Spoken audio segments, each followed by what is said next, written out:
इस चैप्टर की स्टार्टिंग में थियोडोर जहाँ पर रह रहा था उस घर का सीन दिखाया जाता है, जहाँ पर थियोडोर वेनेसा को चाय देते हुए कहता है, मैंने तो सोचा था तुम्हारा जो कॉन्फिडेंस है वो तुम्हारा चला गया था, इसी वजह से तुम भाग गई थी। जिस पर वेनेसा उससे पूछती है, तो फिर क्या तुम मेरे लिए वेट कर रहे थे? जिसे सुनकर थियोडोर थोड़ी देर के लिए शांत रहता है। उसके बाद वो कहता है, मैंने सुना था कि तुम बीमार थी। फिर वेनेसा उससे कहती है, मैं एक्चुअल में ये सोच रही थी कि इसके बाद मैं क्या करने वाली हूँ। थियोडोर पूछता है, किस चीज को लेकर? वेनेसा कहती है, मेरा जो रेपुटेशन है उसको पूरी तरीके से बर्बाद करने का जो प्लान था उस चीज को लेकर, क्योंकि तुमने मुझसे कहा था कि तुम मेरे साथ कोई बच्चा नहीं ले सकते हो। तभी थियोडोर अचानक से उससे कहने लगता है, क्या साउथ का ये साइड थोड़ा सा कंजर्वेटिव साइड में नहीं है? अगर ये रूमर स्प्रेड हो जाए कि तुम रात में एक गार्डनर के साथ उसके घर गई थी, क्या ये रूमर अकेला ही काफी नहीं है तुम्हारे रेपुटेशन को रुइन करने के लिए? जिस पर वेनेसा उससे कहते, इस तरीके का रूमर कभी भी न्यूज़पेपर का हेडलाइन नहीं बन पाएगा। थियोडोर कहता है, ओ तो तुम इस चीज को न्यूज़पेपर में भी लाना चाहती हो? जिस पर वेनेसा कहने लगती है, रूमर्स को तो हम इजीली कवर अप कर सकते हैं, क्योंकि इंसानों का जो मेमोरी होता है वो टाइम के साथ साथ गायब हो जाता है। पर दूसरी तरफ अगर ये चीज न्यूज़पेपर में आ जाए तो ये चीज लोग कभी भी नहीं भूलेंगे और ये चीज एक इमोर्टल ट्रूथ बन जाएगी। मैं ये तो नहीं कर सकती कि लोगों को और रिपोर्टर्स को बुलाकर बीमार होने की नाटक करूँ, या फिर एक डॉक्टर को ही बुला लूं, या फिर शायद मैं ऐसा बिहेव करूँ कि मैं एक मेंटली अनस्टेबल पर्सन हूँ जो कि पागल है। पर अगर आखिर तक मैं इन सभी चीजों का जो नाटक है उस चीज को कंटिन्यू नहीं कर पाई तो इस चीज को शुरू करने का कोई मतलब ही नहीं बनता है। तो इस चीज से तो यही बेहतर होगा कि लोगों के सामने मैं ऐसा प्रिटेंड करूँ कि मैं एक इंसान के प्रति पूरी तरीके से पागल हूँ, उस इंसान के ऊपर पूरी तरीके से ऑब्सेस्ड हूँ। जिस पर थियोडोर उससे कहता है, क्या वो चीज तुम अभी नहीं कर रही हो? जिस बात को सुनकर वेनेसा शर्मा जाती है। तभी थियोडोर उससे कहने लगता है, मतलब उसके पास आकर कहने लगता है, कोई इनकम्प्लीट प्लान तुम्हारी पूरी जिंदगी को बर्बाद कर सकता है वेनेसा। और वो बहुत ही पास आ गया था, जिस चीज से वेनेसा शर्मा जाती है और वो दूसरी तरफ घूम जाती है। और वेनेसा शर्माते हुए उससे कहने लगती है, एनीवे मैं आज सिर्फ तुम्हें देखने के लिए आई थी, मैं सिर्फ तुम्हें ये बताना चाहती थी कि मैं अभी ठीक हो गई हूँ। और इसे बोलने के बाद वेनेसा बहुत ही ज्यादा शर्माने लगती है। तभी थियोडोर वेनेसा की तरफ अपना हाथ बढ़ाकर वेनेसा का जो हेयर है उस हेयर को ठीक करने लगता है। और उस हेयर को ठीक करते हुए वो कहता है, तुम एक मर्चेंट या फिर कहो तो एक बिजनेस वुमन की तरह लग रही हो, जो कि अपने क्लाइंट को अपनी जो सतता या फिर इंटीग्रिटी है उस चीज को प्रूव करने की कोशिश कर रही है। जिस चीज से वेनेसा शर्माते हुए वहाँ पर जो पेपर्स रखे हुए थे उस चीजों को ही देखते हुए कहने लगती है, अगर तुम बिजी हो तो फिर तुम तुम्हारे काम में वापस जा सकते हो। पर तभी भी थियोडोर ने उसी के हेयर को पकड़े हुए था और वेनेसा फिर से कहने लगती है, मेरे पास भी कुछ काम है जिस चीज को मुझे आज ही कंप्लीट करना पड़ेगा। और वो उस पेपर के ऊपर कुछ लिखने लगती है। तभी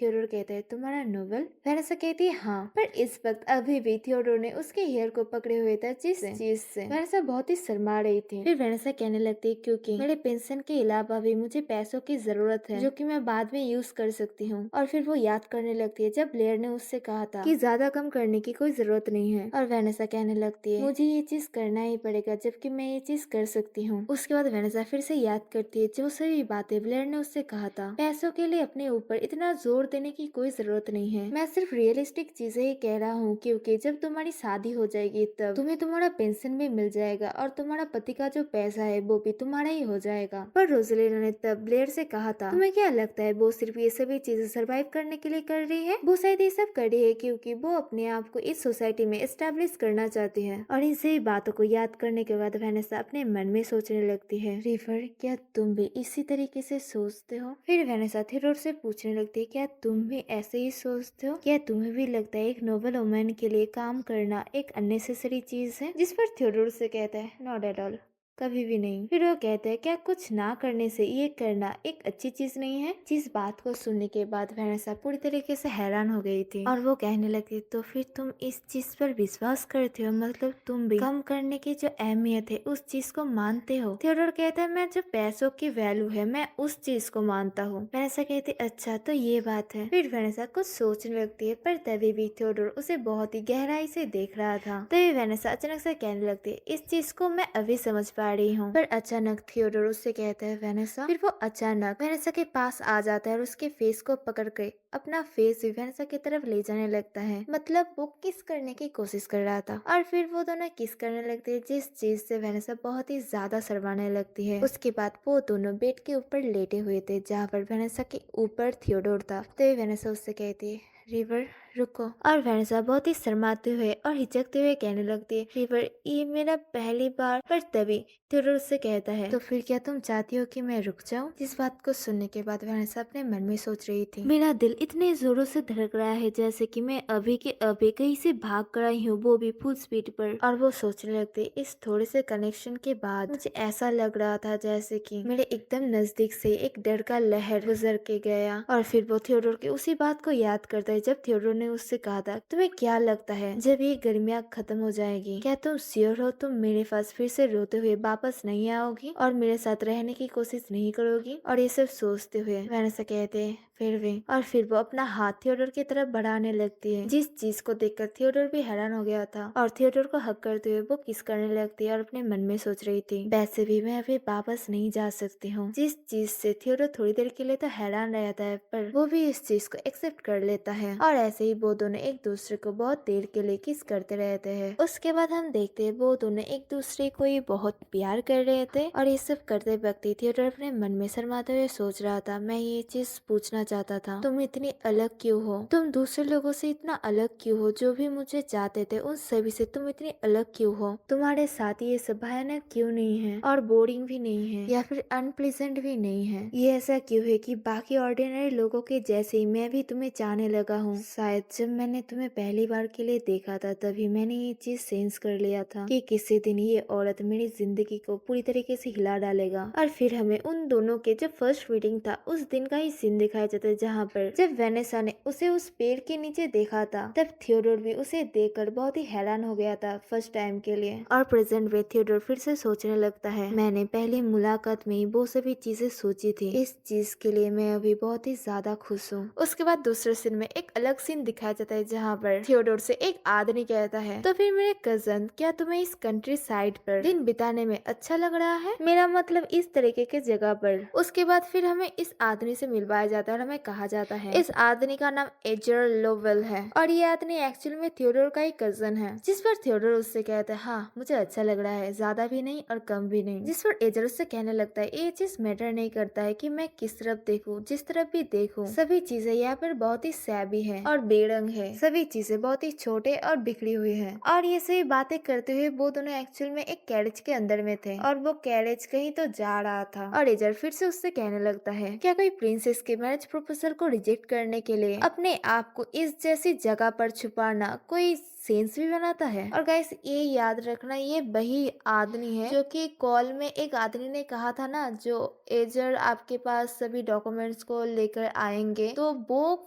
फोन वाला आदमी तो नहीं है, पर जिसके बारे में उस आदमी ने बात किया था वही आदमी ये वाला आदमी है। एजल फिर से कहने लगता है, मैंने तो सोचा था कि तुम्हारे पास शायद कोई सीक्रेट चाइल्ड होगा जिसको तुमने कहीं पर छुपा के रखा है। मैं तो ऑलमोस्ट तुम्हारी दादी की सभी बातों को समझ नहीं पाला था कि क्यों इस चीज को लेकर वो इतनी परेशान थी। प्रिंसेस से शादी करने से कोई अलग एडवांटेज तो नहीं मिलेगी, पर जो चीज सबसे ज्यादा अच्छी हो सकती है वो है तुम आखिर में राजा के जो सन इन लॉ है वो बन जाओगे, एक जाने माने दामाद। जिसे सुनकर थियोडोर कहने लगता है, एजर अगर तुम ये सभी बकवास बातें करने वाले हो तो फिर तुम ऑलरेडी वापस चले जाओ। तभी एजर शैतानी स्माइल देते हुए कहता है, फिर भी कुछ स्ट्रेंज तो फील हो रहा है। लास्ट टाइम मैंने जब हमारे ड्यूक को देखा था, मतलब तुम्हें देखा था, उस टाइम के कंपैरिजन में अभी तुम्हारा जो एटमॉस्फेयर है वो थोड़ा सा डिफरेंट है। फिर एजर उसे चिढ़ाते हुए कहने लगता है, ये चीज क्या हो सकता है? तभी थियोडोर कैरेज के बाहर की तरफ देखता है जहाँ पर कोई अम्ब्रेला लेकर खड़ा हुआ था और थियोडोर को लगता है जैसे कि ये लड़की वेनेसा है, जिससे वो बहुत ही हैरानी से वेनेसा को ही देखने लगता है। पर अचानक से उसे रियलाइजेशन होता है कि ये लड़की कोई और लड़की है, मतलब उसने इमेजिन कर लिया था उस लड़की को देखकर कि वहाँ पर वेनेसा खड़ी हुई थी। जिस चीज को रियलाइज करने के बाद थियोडोर तो अपने ही मुंह पर थप्पड़ मारने लगता है और उन सभी चीजों को देखकर एजर बहुत ही हैरान था। तभी एजर भी बाहर की तरफ देखता है, मतलब कैरेज के बाहर की तरफ, और वो थियोडोर से पूछता है, क्या तुम उस लड़की से मिलना चाहते हो? थियोडोर कहता है, क्या? एजर कहता है, वो लड़की वहाँ पर, वो लड़की हेली मोर्टन है, मार्कस मोर्टन फैमिली से। वो मार्कस मोर्टन इंडियन फैमिली से है तो फिर वो जरूर तुम्हारे बिजनेस के लिए भी बेनिफिशियल होगा। और उसके उस खूबसूरती के साथ क्या ये चीज सच नहीं है कि वो लोगों से बहुत ही अलग है? शायद तुम्हारे ग्रैंडमदर भी शांत हो जाएंगे अगर कोई इस तरीके का स्टैंडर्ड का लड़की हो तो। जिस चीज को सुनने के बाद थियोडोर स्माइल करते हुए अपने मन में सोचता है, ये सब कहने से पहले एटलीस्ट अपने एक्सप्रेशन को तो छुपाना सीख लो। और हम देख पाते हैं उस लड़की को देखते हुए एजर ब्लश कर रहा था या फिर कुछ सोच रहा था, ऐसे जैसे कि एक्चुअल में एजर को वो लड़की पसंद है। तभी थियोडोर एजर को चिढ़ाते हुए कहने लगता है, उसका नेक मतलब उसका गला तो सच में बहुत ही खूबसूरत है। जिस चीज को सुनने के बाद एजर ब्लश करने लगता है। पर तभी कैरेज का जो आदमी था, मतलब जो कैरेज चला रहा था, वो कहने लगता है,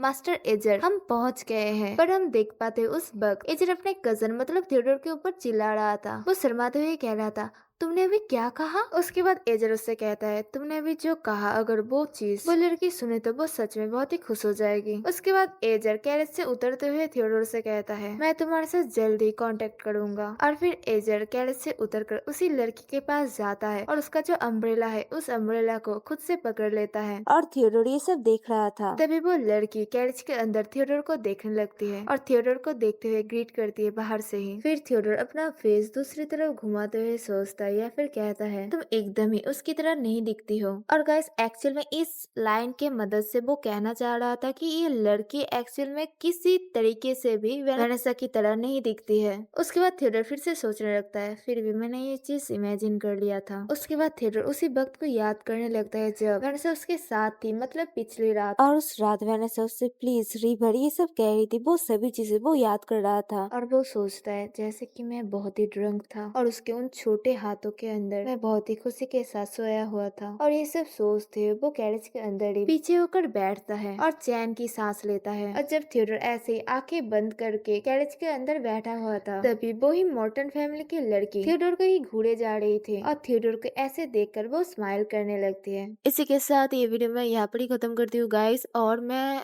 कोशिश करूंगी कि आज ही हेटेड टू लव का जो एपिसोड है वो लाने की, इसके ऊपर भी मैं काम कर रही हूँ। तो फिर अगर तुम लोगों को ये वीडियो अच्छी लगी हो तो वीडियो को जरूर लाइक करना, चैनल को सब्सक्राइब करना अगर तुमने अभी नहीं किया है तो। और इसी के साथ थैंक्स फॉर वॉचिंग।